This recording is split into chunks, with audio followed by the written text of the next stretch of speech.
Ashely Johnson, attorney at Gibson and Dunn in Dallas. You were a former clerk at the United States Supreme Court. And so I'm wondering, that was back in 2005 and 2006. Talk to me about who you clerked for and your experiences there. It was a great experience. I clerked for Justice Clarence Thomas during 2005 and 2006. And it's really, I was only 2 years out of law school, which is what most of the clerks are. And so it's a remarkable experience to start your career feeling like you're witnessing right at the top where the people that are really making the decisions are doing it. And it's an incredibly learning experience too. And so when you heard about this leak and that this draft majority opinion was released and published in Politico, what was the first thing that went through your mind? Well, my first thought was that surely it was not going to turn out to be authentic, because if there's one thing that is ingrained in you from the minute you walk in the building, it is that the deliberations of the court and everything that goes on there is confidential, and it has to be. And so I was hoping and expecting that it was going to turn out that the opinion was not authentic. But once, I took a look, and then obviously ultimately the court said that it was. And when you heard that it was authentic, what did you think? Really, that it's shocking. I mean, I've thought of all the different, paths of how it could have gotten out, and all of them seem shocking to me, that anyone in the court would give something like that up, because it's so important to the functioning of the court to be able to exchange opinions and drafts and work through it and try to improve it, that it just it's very disappointing. And then it's also very surprising. How could this happen? I mean, so many people have asked that question. Yeah, and it is a hard question because, the court has pretty strict rules about taking even work product out of the court. It's all supposed to be left in there. But it seems like I've seen that you can see a fold maybe on the paper. And so there's been some suggestion maybe it was a paper copy that somehow someone had printed to work on and was able to take out that way. But, I don't know. It'll be interesting to see if the court can find out. How many people, clerks or others, have access to these draft opinions as they go back and forth from the justices to get their input? So there are 35 clerks. So there's obviously the 9 justices and 35 clerks, or 36 maybe. But then how many other people could maybe have access from being in a chambers, or being, coming in and seeing something on somebody's desk? Maybe it's more than that, but how much more? I'm not sure. Not multiples of it, for sure. And are there protocols in place? So, for example, when you were a clerk, did you have access to these draft opinions? Were you, helping to take them from either place to place, or email them to the justices, et cetera? Yes, I mean, the job of the clerks is to help the justices. And so, we would read opinions that were drafted. We would give our input to the justices about either, things that were consistent or inconsistent with what the justice had expressed their view was, work on research. So the clerks have to have access to the opinions to be able to perform that function for the justices and to be able to help them. And so that's kind of why it's so important that everybody in the building and everybody working on it understands that this is a work in progress, and it's got to be kept confidential at the court. Aside from the oath that you take, is there anything else? I mean, is security really tight in the sense of making sure that those documents don't leave the court, don't leave the building? I don't know if things have changed in the years since I was there. I remember that the expectation was made very clear and explicit to us that we were not to take any material outside of the building that was confidential. It's not, at least at the time I was there, it's not like they're, searching everybody's bags every day or anything like that. But it was a strong expectation, and we worked in the office every day. If you were going to work on an opinion or anything like that, there's an internal court computer system so that you could not send things out of the court like a draft opinion. That would be flagged, or you wouldn't even be able to do it? You wouldn't even be able to do it. At least, again, it's been 15 years, but at the time they had both an internal and an external computer system. And if you were on the internal one where internal things were circulated, it wasn't possible to send things out. And which would suggest that perhaps, because there was a fold mark on the paper, that there was a copy made and then it left the building. That seems the easier way to do it, because technologically, I think it'd be very hard for somebody to actually get out a digital copy. Were you ever warned that, if there was a breach, that there could be a crime charge? Because a lot of people have mentioned that this person, whoever the leaker was, should be criminally prosecuted. Honestly, I don't remember that specifically, because it was so unheard of and unconsidered.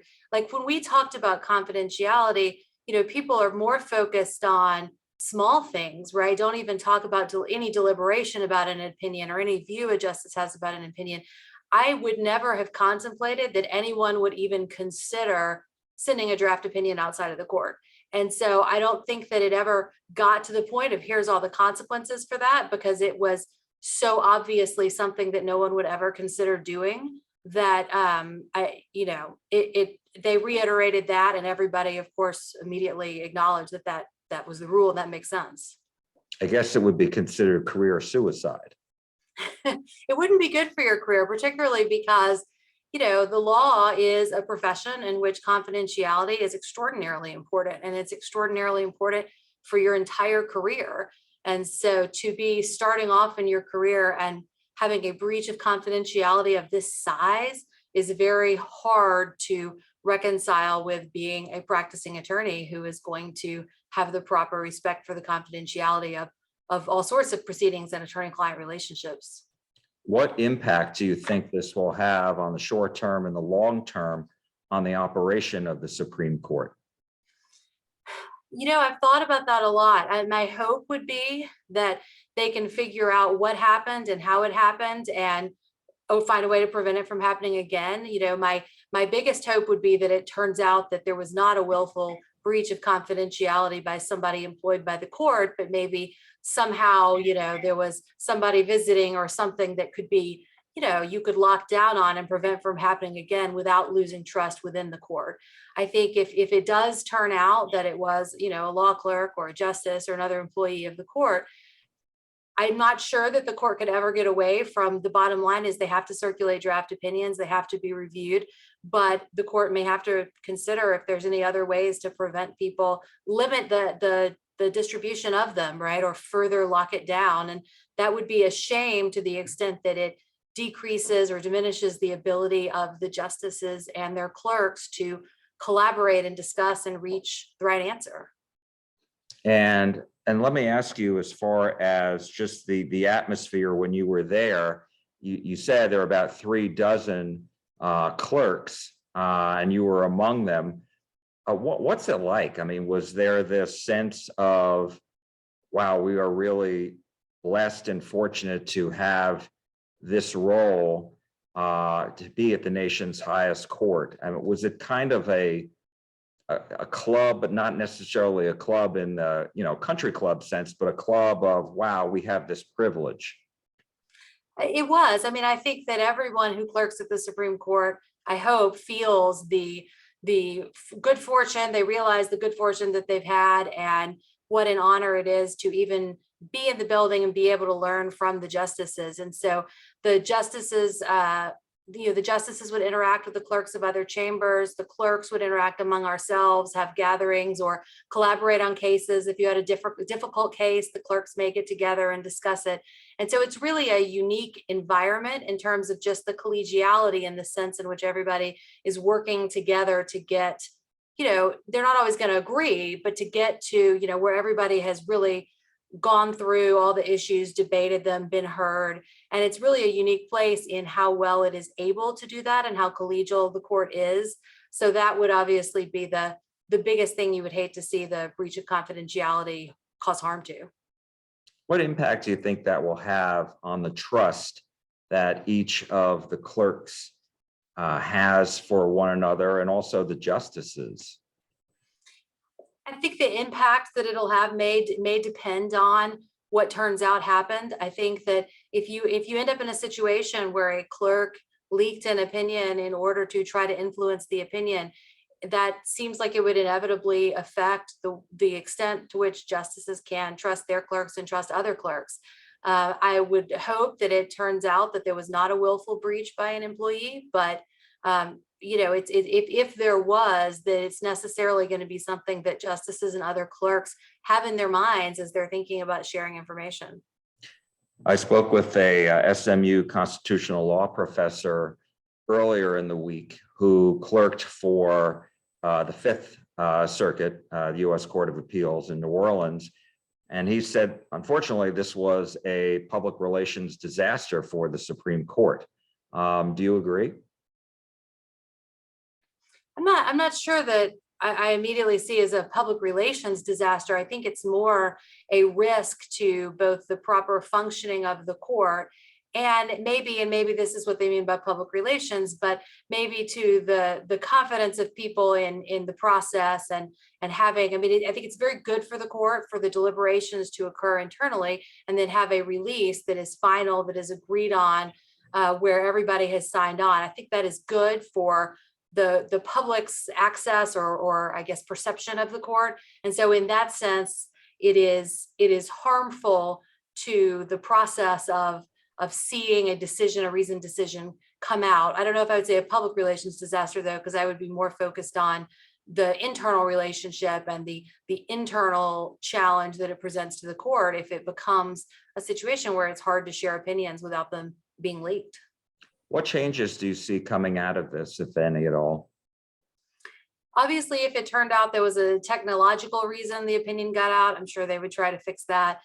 In terms of what other rules they could make, I would expect that there will be even more focus on the importance of confidentiality for clerks and for employees if it turns out that a clerk or an employee leaked it. And it may be that you start seeing, if it's a situation where the opinion was printed and carried out of the court, then obviously they can ultimately prevent people from printing things or prevent people from carrying things outside the court by searching material. So I don't know. It probably depends on what they find in the investigation in terms of what actually happened, but it may be that stricter security can limit it, which is, has its own costs and downsides, but is maybe becomes necessary if you can't, if you have to protect confidentiality.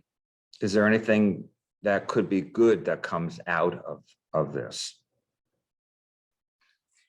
I don't see anything good that can come out of a leak. I think to the extent that the court figures out that there is some weakness in their security and that they can close it, then obviously that's a good thing.